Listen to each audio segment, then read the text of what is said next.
Olá! Hoje iremos conhecer a história de um homem que, ao despertar de um estado de coma, descobriu que está sozinho no mundo.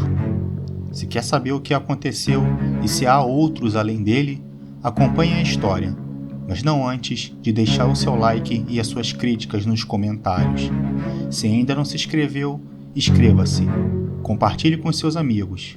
Gestos simples, mas de um gigantesco incentivo. E lembre-se, preste bastante atenção, pois pode acontecer com você.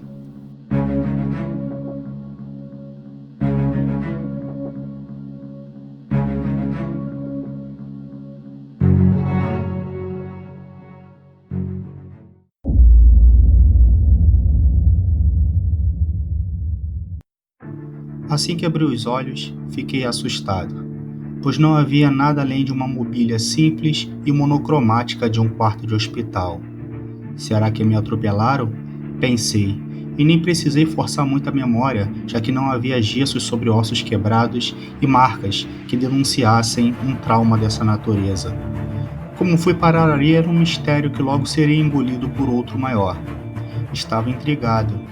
Claro, qualquer pessoa que se julga saudável também estaria em acordar em uma unidade hospitalar sem se lembrar de nada.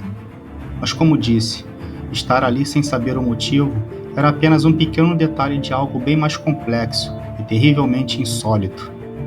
Senti minha garganta seca quando arqueei meu corpo e me ajeitei para me levantar. Minha cabeça pendeu para frente e tive a impressão de que rolaria do meu pescoço como uma bola de futebol devido à tontura. Ruídos ressoavam de minha barriga como se lá houvesse um animal clamando desesperadamente por comida. Não sabia em qual hospital estava, mas tinha certeza que não me alimentavam há dias. Parecia que tinha sido esquecido ali, o que era um absurdo, convenhamos. Quando pus meus pés descalços no frio piso do quarto, meus joelhos vacilaram e minhas mãos buscaram um apoio imediato. Aparentemente fazia tempo que não usava minhas pernas, e pela agulha espetada em meu braço, vinda de um tubo de soro vazio, deu uma ideia de que estava em um estado de coma. O pedestal que fixava o soro no alto caiu no chão devido a um movimento brusco que fiz causando um estrondoso ruído metálico. Não me ative a tentar adivinhar por quanto tempo estive fora de sintonia. Tinha algo estranho acontecendo naquele lugar. Em qualquer unidade hospitalar que se preze, um barulho como aquele chamaria a atenção de no mínimo 5 enfermeiras. Mas não veio ninguém. E o silêncio era demasiado até mesmo para um hospital. Tirei a agulha do meu braço deixando uma tatuagem roxa no local e caminhei em passos trôpegos até a porta. Silêncio. Silêncio absoluto. Não era só o hospital que parecia abandonado. A sensação que havia era de que o mundo tinha se retirado e debandada. Uma mórbida brisa gelada penetrava pela janela no limiar do andar e trazia, além da ideia de vazio, o cheiro de podridão que remetia à morte. O que está acontecendo? Foi a pergunta que fiz. Mas uma pergunta certa com o tempo verbal errado. O correto era: o que aconteceu? Alô? Alguém? Não me senti seguro em usar o elevador. Abri a porta pneumática que acessava as escadas e torci para não estar no 10º e lá vai caralho andar. Não estava, mas desci os degraus com certa dificuldade, e a sensação de fraqueza tornava a tarefa ainda mais difícil. Pouco a pouco, fui me habituando a andar, mas ainda precisava das mãos para não cair. Mais do que as mãos para me ajudar a ficar de pé, eu precisava comer. O que quer que tivesse acontecido podia ser resolvido depois que comesse um boi e bebesse uns 5 litros d'água. No saguão do hospital, caminhei em passos lentos na direção do corredor à direita da recepção, onde lia-se a placa que apontava a direção da cantina. No meio do percurso até o corredor, vi o topo de uma cabeça por cima do espaldar de uma confortável poltrona branca. Olá? Chamei. Confesso que fiquei esperançoso em ver aquela pessoa se virar e me olhar. A cabeça dela chegou a se mover, mas ela parecia mais interessada no canteiro de plantas mortas que ficava próximo à janela do que em qualquer outra coisa. Aproximei-me, ouvindo uma voz de alerta dentro de minha cabeça para não fazer. Devia tê-la ouvido. O corpo pendeu para frente e caiu fazendo um baque surdo no chão assim que me apoiei no espaldar da poltrona para me equilibrar. Era uma mulher com longos cabelos sobre o rosto cadavérico e desmilinguido, e o corpo fétido repleto de mordidas. A boca dela começou a se abrir e a cuspir um filho da puta de um rato grande pra caralho. Caí de joelhos e vomitei uma pasta amarelada. A desesperada vontade de comer tinha ido embora momentaneamente. Eu nunca tinha visto uma pessoa morta antes. Meu Deus, o que está acontecendo? Seria uma pergunta recorrente nas próximas horas.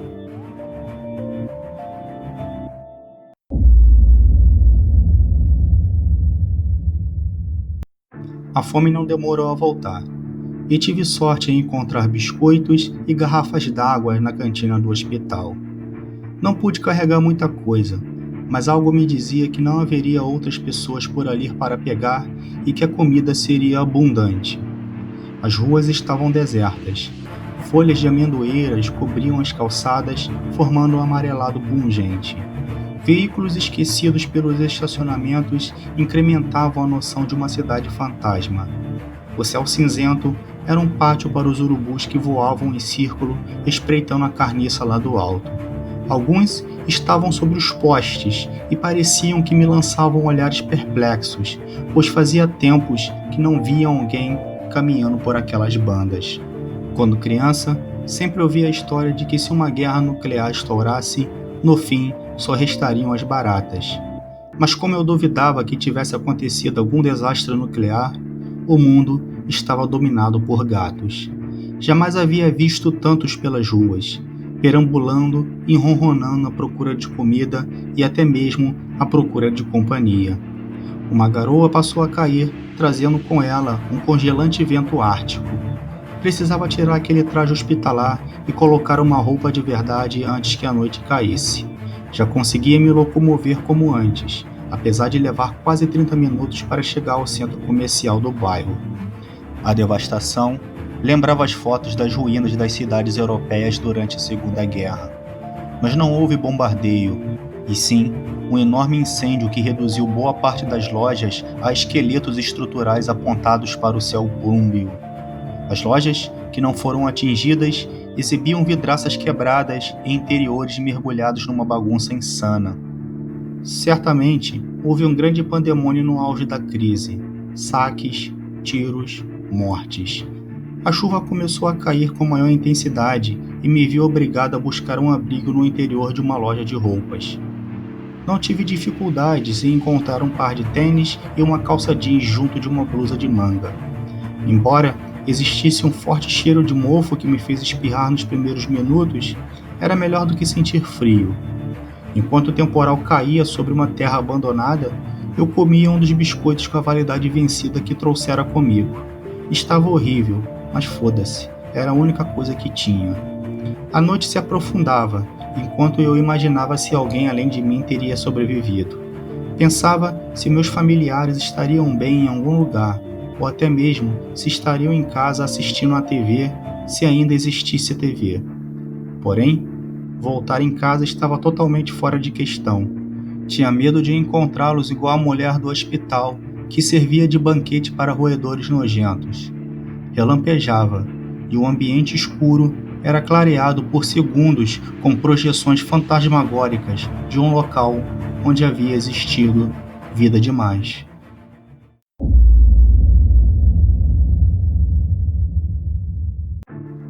Quatro dias depois, cheguei ao centro da cidade. Como não sabia dirigir nem andar de moto, tive que invadir casas com pessoas mortas dentro e roubar coisas como uma bicicleta. Com o estoque de macarrão instantâneo, cozinhava sob um viaduto como um sem-teto dos tempos que tinham ido.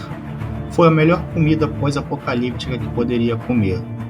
Numa parada, para entrar numa loja de conveniência de um posto de gasolina e encontrar um freezer milagrosamente ligado, repleto de cervejas ou refrigerantes gelados, tive ciência do que havia acontecido.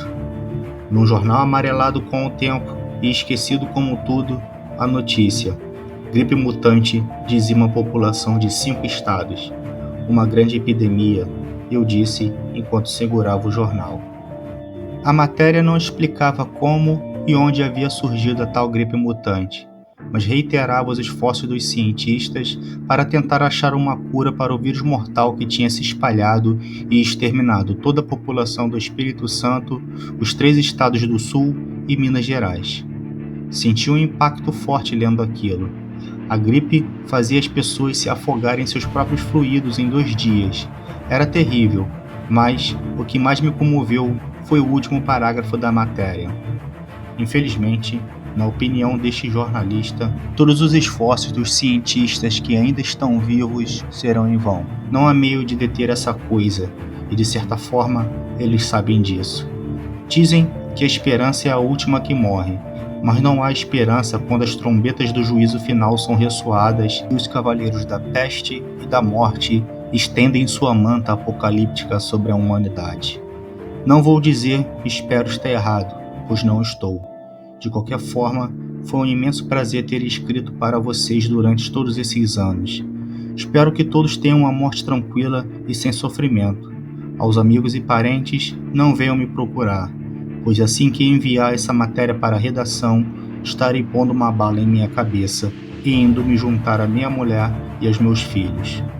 Como puderam publicar uma coisa dessa? Mas, diante de uma extinção causada por uma supergripe, uma gripe mutante que modificava a estrutura do seu DNA, se tornando cada vez mais mortal, o senso crítico e o pudor passavam longe. A quantidade de corpos que encontrei ao longo do meu solitário percurso não foi uma coisa que me pegou de surpresa.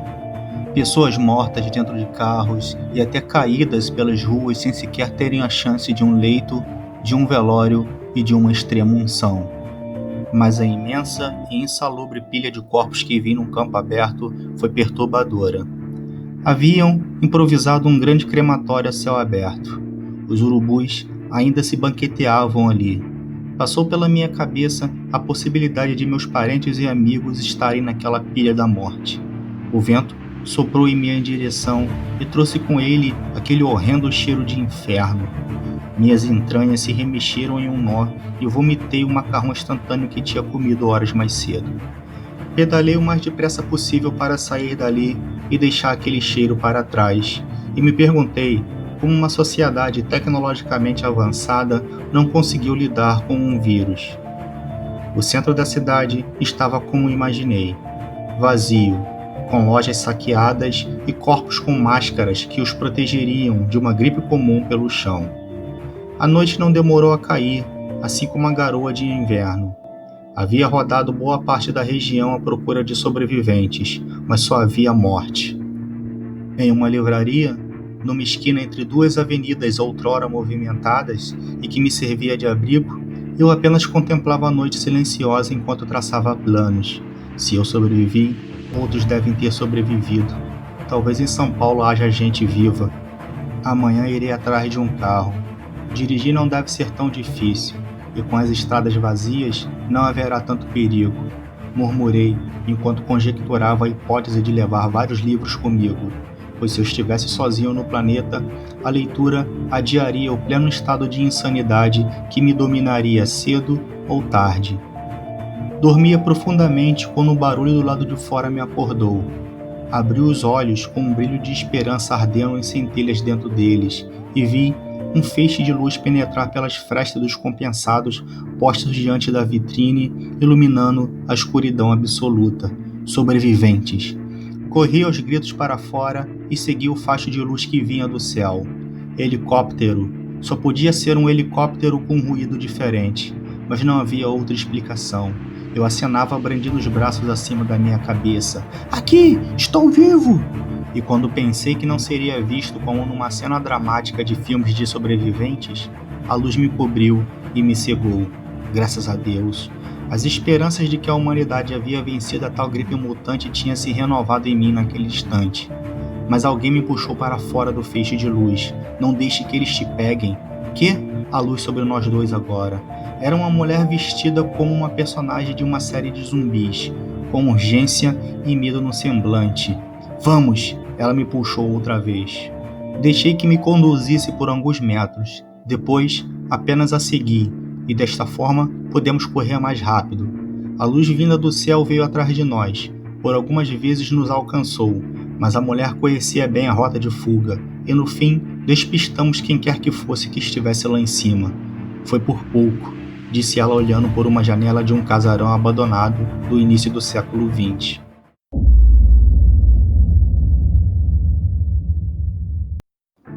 Eles só caçam à noite, pelo que parece, ela murmurava enquanto permanecia observando do lado de fora. Eles? Quem são eles? Alienígenas, ETs, como você preferir, ela respondia sem tirar os olhos da janela. Há 2 semanas, eles abduziram um cara que encontrei após levantar do coma. Como se chama? Disse o meu nome e perguntei o dela. Ela se chamava Agatha. O que está havendo, Agatha? Ela foi até um canto onde estava sua mochila. Tirou um jornal e me deu uma lanterna com a ressalva de que eu levasse a luz para longe da janela. A publicação tinha a data de 14 de fevereiro e o título era Cura? Cientistas esperançosos com a possível cura da gripe mutante. Esse jornal foi a data mais recente que encontrei, dizia ela. Talvez seja uma das últimas tiragens da nossa imprensa, se não for a última. A matéria não dizia muita coisa e havia alguns erros de concordância, provavelmente por não haver mais revisores nas redações quiçá no mundo. Mas explicava que 3 bilhões de pessoas já haviam morrido, quase a metade da população mundial, e que os corpos estavam sendo cremados em estádios de futebol. Naquele instante, pela primeira vez após despertar do coma, me veio a ideia de quanto tempo havia se passado desde a minha última lembrança do mundo vivo até então. Sabe que dia é hoje? 8 de julho, ela respondeu após consultar o relógio de pulso. Claro, o relógio, pensei, bem óbvio. Dava para especular que eu estive em coma por pelo menos 6 ou 7 meses. Como seria possível? Não fazia a menor ideia. Temos que achar um bolo, disse num humor escapista. E por quê? Dia 11 é meu aniversário e minha mãe sempre fazia um bolo de chocolate. Daria tudo para comer um bolo daquele novamente. Está falando sério? Ela se aproximou interessada. Claro, não havia bolo melhor que... Não é isso. Você também nasceu no dia 11 de julho? Como assim também? Você? Isso que eu chamo de coincidência. Não, ela retrucou. Isso não é coincidência. Tem alguma razão para isso. Quantos anos você tem? Vou fazer 27. A mesma idade que eu, limitou-se Agatha. De alguma forma, os que nasceram há quase 27 anos, na data de 11 de julho, sobreviveram. Assim, podia-se supor de maneira superficial. O rapaz que estava com você também? Eu não sei. Acordei há 4 semanas em São Paulo e o encontrei nas margens da Dutra. Tudo que sei dele é que se chama Juan. Estávamos vindo para cá quando os alienígenas o pegaram, mas eu apostaria todas as minhas fichas que sim. Como me viu aqui? Digo, você não me encontrou ao acaso, não é? Ela meneou a cabeça antes de responder. Você é muito barulhento. Daqui pude ouvi-lo tentando arrombar a porta da livraria. Porém, como já era noite, apenas torci para que eles não aparecessem. No entanto, apareceram. E imaginei que você iria atrás deles pensando que era algum tipo de ajuda. Foram eles, não é? Foram eles os responsáveis por essa tal gripe mutante? Agatha fez que sim, antes de explicar o seu ponto de vista. Seria óbvio demais uma batalha entre espécies como em Guerra dos Mundos, pois de certa forma teríamos uma chance. Porém, uma arma invisível foi uma tacada de mestre por parte deles. Atacaram em nosso ponto mais vulnerável e tiveram êxito. É o que chamo de terrorismo biológico extraterrestre. O que não consigo entender é por que nós estamos vivos. Ela prosseguia. Andei recolhendo jornais e revistas desde que acordei. Pelo que li, a gripe mutante recebeu esse nome pelo fato de conseguir modificar seu próprio DNA, seguindo uma cadeia evolutiva de devastação. Em seu estágio final, já matava as pessoas em poucas horas. Ou seja, eu, você e Juan não tínhamos nada de diferente para sobreviver, a não ser que os alienígenas tenham nos dado uma espécie de vacina. Completei. Agatha sentiu. Faz ideia por que eles nos caçam agora? Faço sim. Somos os seus ratos de laboratório. Os pelos do meu corpo se arrepiaram.